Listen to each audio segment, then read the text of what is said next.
আজকে হাফেজরা, আলেমরা, পর্দাসীন মহিলারা, মা ও বোনেরা, ধার্মিকতা দিনদারিতা কোথায় গিয়ে দাঁড়াইছে? আমাকে এক বোন প্রশ্ন করলো, জামশেদ ভাই, তিনি লিখলেন। আমি ওনার প্রশ্ন দেখে বড় হতবাক ছিলাম, আমি কম্পিত ছিলাম, আমি আতঙ্কিত ছিলাম যে আমাদের দিনের নলেজ কোথায়। বলল যে আমি খুব পর্দাসীন, আমি কখনোই কোনো ছেলের সাথে রিলেশনে যাইনি। এক পর্যায়ে ফেসবুকে আমার কাছে একটা অ্যাড আসে, ছেলের প্রোফাইল, ছেলে হাফেজ এবং আলেম। আমি হাফেজ এবং আলেম দেখে ছেলেটাকে আমি অ্যাড করলাম। ছেলেটা আমাকে মেসেজ দিল, দু একটা মেসেজের রিপ্লাই করলাম। হাফেজ আর আলেম দেখে আমি তার সাথে চ্যাটে লিপ্ত হলাম। এক পর্যায়ে সে কান্নাকাটি করে। কে বলেন তো?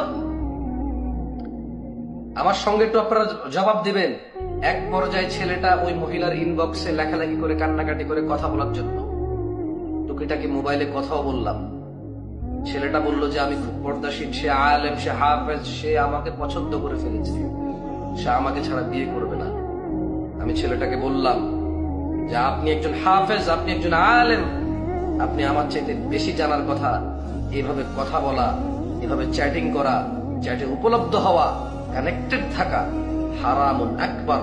আপনি তো আলেম আর হাফেজ মানুষ, জানেন আপনার ওই হাফেজ ভাই কি বলেছে? আপনি শুনলে অবাক হবেন। আপনার হাফেজ ভাই ওই মেয়েটা যেটা ভালো থাকতে চায়, মেয়েটা যেটা জানে প্রেম ভালোবাসা করা হারাম, বিবাহের পূর্ণ সম্পর্ক করা হারাম, যদিও তার এই দাবি মিথ্যা ছিল। আরে যদি আবু বকর, আলী, উসমান রাদিয়াল্লাহু তাআলা আনহুম আজমাইন, যখন আল্লাহ সুবহানাহু ওয়া তাআলা কোরআনুল কারীমে আয়াত নাযিল করেছে, কুল লিল মুমিনিন ইয়াগুদ্দু মিন আবসারিহিম, মুমিনদেরকে বলে দিন তারা তাদের চক্ষুকে সংযত রাখবে, ওয়া ইয়াহফাযু ফুরুজাহুম, তারা তাদের লজ্জাস্থানের হেফাজত করবে। এই আয়াত নাযিল হওয়ার পর যদি আবু বকর, আলী, উসমান, আবু হুরায়রা, ইবনে আব্বাস, আলী, এরা সাহাবা কেরাম যদি কোনো মহিলার সাথে দেখা করতে চায়, কথা বলতে চায়, হারাম, হারাম। প্রত্যেক ওই পুরুষ, সূরা নূরের 30 নম্বর 31 নম্বর আয়াত নাযিল হওয়ার পরে মহিলা পুরুষ দেখা দেওয়া হারাম, কথা বলা হারাম, প্রেম প্রীতি দূরের কথা। হাফেজ আর আলেম, ওই মহিলা, ওই বোন হয়তো তার জ্ঞান কম ছিল, সে বললো যে এক পর্যায়ে সে কান্নাকাটি করার পর আমি বললাম যে বিবাহের আগে তো এইসব কথাবার্তা বলা, সম্পর্ক করা হারাম। হাফেজ আর আলেমে কি সমাধান দিয়েছে শুনবেন? আল্লাহি এরকম লাখো লাখো হাফেজের ফেসবুকে পড়ে আছে, বোন তুমি ধোঁকায় পড়িও না। এরকম লাখো লাখো আলেম এরকম ফেসবুকে পড়ে আছে যে তোমাকে এইরকম ফতোয়া দিয়ে তোমার জীবন নষ্ট করতে চায়।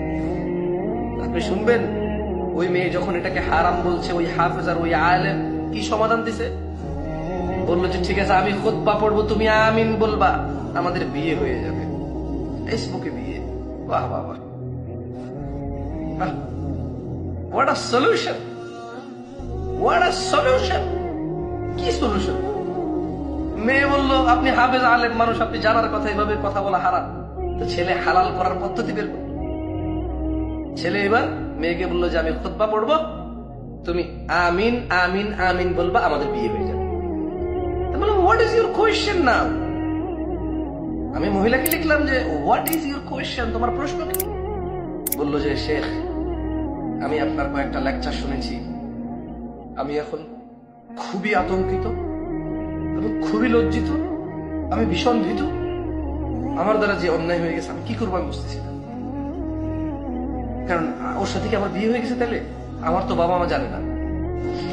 আমি বললাম নো, এইভাবে বিবাহ দ্বীনে ইসলামে তো নেই, নেই কোন বড় বড় সমাজেও নেই, হিন্দু ধর্মেও নেই, বৌদ্ধ ধর্মেও নেই, খ্রিস্টান ধর্মেও নেই, পাহাড়ে গিয়েছি উপজাতি, উপজাতি ধর্মেও, উপজাতি সভ্যতায়ও নেই যে কেউ কথা বললো হারাম মনে করলো, তারপরে এরপরে ছেলে রাতের অন্ধকারে গোপনে, ছেলের বাবা জানে না, মা জানে না, ভাই জানে না, বোন জানে না, কেউ জানে না, মেয়ে জানে না, মেয়ের বাবা মা জানে না, কেউ জানে না, শুধু তারা কথা বলবে এটাকে হালাল করার জন্য একটা খুতবা পড়বে, আরে একটা খুতবা তো দূরের কথা, কোরআনুল কারীমে 30 পারা 114 সূরা যদি পড়ে তারপরে যদি কোনো মেয়ে আমিন বলে, এভাবে কি বিবাহ হয়?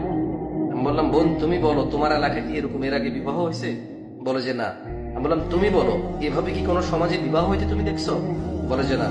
বললাম তোমার বিবাহ হয় নাই, তুমি ওই ছেলের বউ না, ওই ছেলে তোমার হাজবেন্ড না, বরঞ্চ ওই ছেলের নামে তো মামলা করা উচিত যে সে এইরকম একটা কৃতকর্মকে সে বিবাহ নামে সম্পূর্ণ করতেছে, সে এইরকম একটা কৃতকর্যকে সে বিবাহের নাম দিয়েছে।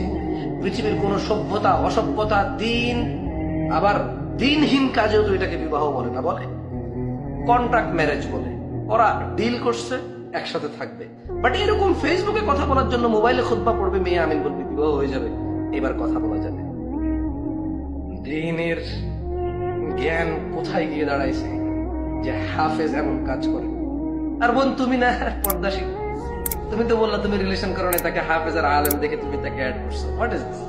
আরে আবু বকর ওসমান তোমাকে অ্যাড পাঠালে তুমি করতে পারবে না, কারণ আল্লাহ তোমাকে বলেছে ওয়াকুল লিল মুমিনাত ইয়াগযুদনা মিন আবসারিহিন্না ওয়া ইয়াহফাযনা ফুরুজাহুন্না। ও মুহাম্মদ সাল্লাল্লাহু আলাইহি সাল্লাম, আপনি মুমিনা মহিলাদেরকে বলে দিন চক্ষু নিচের দিকে রাখবে, লজ্জাস্থানের হেফাজত করবে। তুমি কিভাবে কাউকে অ্যাড করবা? আর সে আলেম আর হাফেজ, সে কি? তখন আমি একটা উদাহরণ দিলাম, কোন আলেম হাফেজ মোবাইলে খুতবা পড়ে প্রেম করলে যদি হালাল হয়ে যায়, এভাবে যদি বিবাহ হয়, তাহলে কোন পুরুষ কোন পতিতালয় গিয়ে কোন মহিলার পাশে বসে খুতবা পড়বে, মহিলার সাথে তার কামনা বাসনা মিটাবে, আর তারপর বলবে যে তালাক তালাক তালাক, 3 তালাক, তালাক হয়ে যাবে। এরপরে আবার সে কোন পতিতার কাছে যাবে, গিয়ে বলবে যে আমি খুতবা পড়তেছি, তুমি আমিন বলো। এরপরে সে তার কামনা বাসনা মিটাবে, তারপরে বলবে তালাক তালাক তালাক। হাফেজ, ইয়া হাফেজ আনতা আলেম? لا يا أخي لا، হাফেজ না, আলেম না, তুমিও পর্দাশীল না। হাফেজ দেখে অ্যাড করো, খুতবা শুনে বিবাহ কবুল করো, তুমি কিসের পর্দাশীল? আর ও কিসের হাফেজ, কিসের আলেম? আল্লাহ, আমি কোথায় থেকে শুরু করব?